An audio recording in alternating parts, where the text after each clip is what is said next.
Alors, le cairn. Le cairn du mas des cairns. Voilà, il faut Alors, dire le cairn, parce que c'est le. Moi, c'est vraiment, il y en a qu'un, c'est lui. Voilà. Et le cairn, il faut peut-être expliquer ce que c'est. Parce que le cairn, c'est un mot qu'on a créé au moment où on a acheté le domaine, il n'y avait pas de nom ce domaine. Et le cairn, ça s'écrit C-A-I-R-N. C'est un mot celte qui signifie amas de cailloux. Il y en a un peu partout dans le monde. Dès que les gens voient des cailloux, ils les mettent en Je place. pensais que ça valait du chêne, moi. Cairn, Non, c'est cairn. Voilà. C'est l'amas de cailloux. Pas. Voilà. On l'a créé, on l'a déposé. Et le cairn, bon, c'est des tas de cailloux, on en a créé d'ailleurs, il n'y en avait pas vraiment, il y avait des terrasses, il y avait des choses comme ça, on a créé un petit peu partout. Si on traverse le domaine, on les retrouve bien. Et le cairn, donc, c'était un petit peu notre haut de gamme, parce qu'on est tombé amoureux d'une petite parcelle de Grenache qui faisait 1 hectare.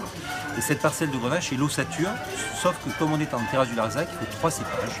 Il ne faut pas dépasser 80% du cépage dominant, donc il y a 80% de ce Grenache, auquel on adjoint les autres cépages, parce qu'on n'a pas de Syrah pour le moment en terrasse du Larzac dans notre classement. Donc du Mourvèdre 10% et du Carignan 10%. Voilà.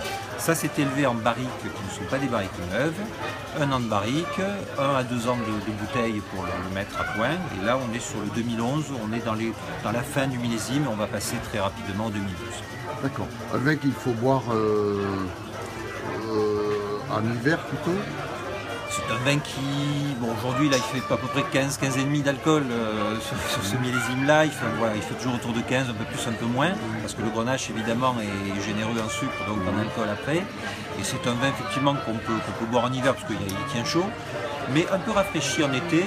Je pense que c'est un vin qui garde quand même du fruit et qu'on peut aussi tenter, on peut tout tenter dans la vie. Et tu aimes le boire avec quoi?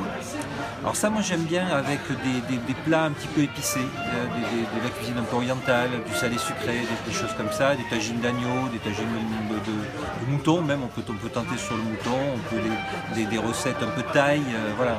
Bon, ben, c'est super, on va essayer. Le cairn.